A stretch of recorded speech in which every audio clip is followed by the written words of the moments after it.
So who knows, we're someplace even right now, somebody is learning about humanistic or existential psychology, thinking about how it might apply to them.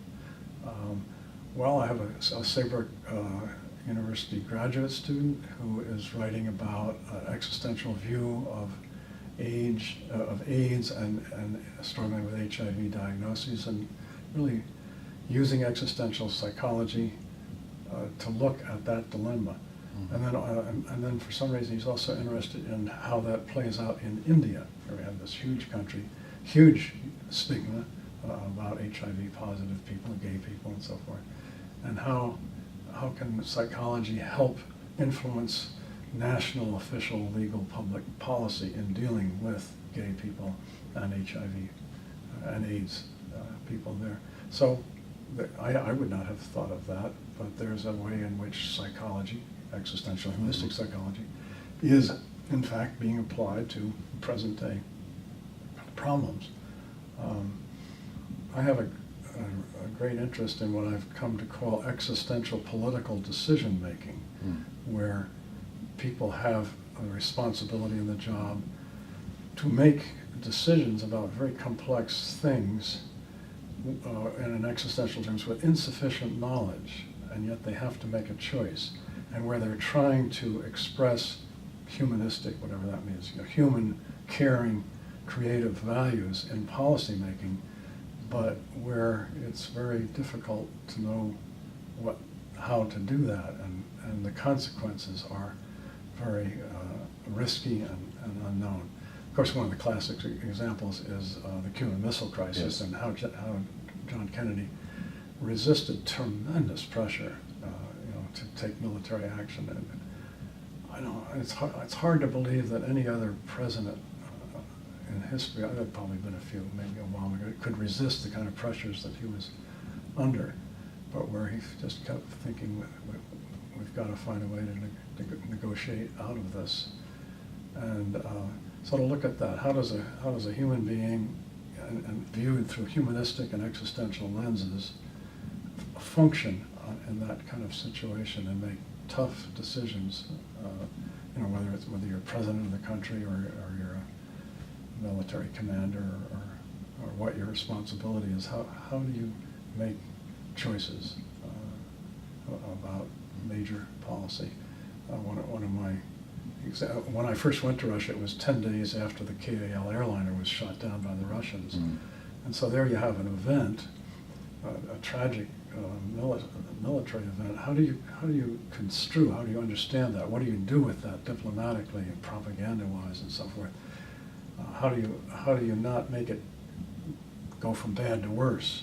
And can psychologists contribute in some way to a process there that limits the damages and maybe tries to make something creative out of that? And I remember being in a Moscow bar talking to some guy who turned out to be a journalist, and he knew I was an American psychologist, and he even gave me his card so I could identify who he was.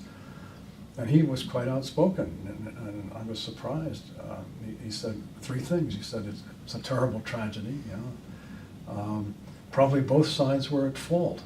I didn't think a Russian would say that. Certainly the Russian government wasn't saying that. They were blaming it on the Korean airliner.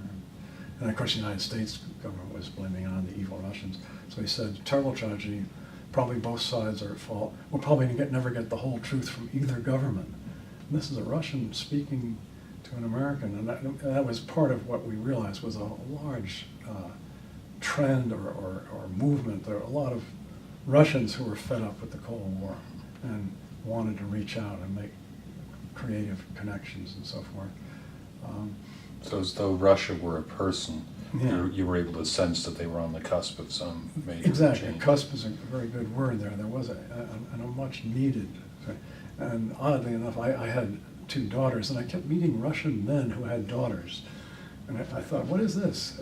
Is there something about men who have daughters who have a special extra concern or something? I don't know. It's a undocumented theory, but there was a rapport there. And at one point, my daughter went to Moscow with a musical called Peace Child and sang with this group about kids making peace together. And one of my Russian friends brought his daughter to meet my daughter and to see the musical and stuff. That was kind of, it was called a space bridge at other times when they would create connections. Dr. Greening, Hmm. we're very short on time. Ah. And as an existentialist myself, I mean at a variety of levels, Huh? of course. While we were talking earlier today, during one of your presentations, you were reading some poetry. Oh. And it seemed like in most of the poems, what you got around to was somebody's last words. And I'd like to offer you the opportunity now, if you could project yourself into the future just a little bit, maybe to talk to the camera and offer our watchers your last words. Okay. But just for today. Yeah. I'm remembering the last words of an English professor, Norman Holmes Pearson, of course I took at Yale, and his last words to us were, take in everything you've learned in this course that's meaningful or valuable, and he said, just don't stop. Keep going. Whatever you value, wherever your heart and soul are, just keep going, even if you don't think you're making an impact or a difference or something. Just don't stop. Thank you very much for taking the time to do this, and we'll let that be the last word. Okay. Thank you. Good. Great.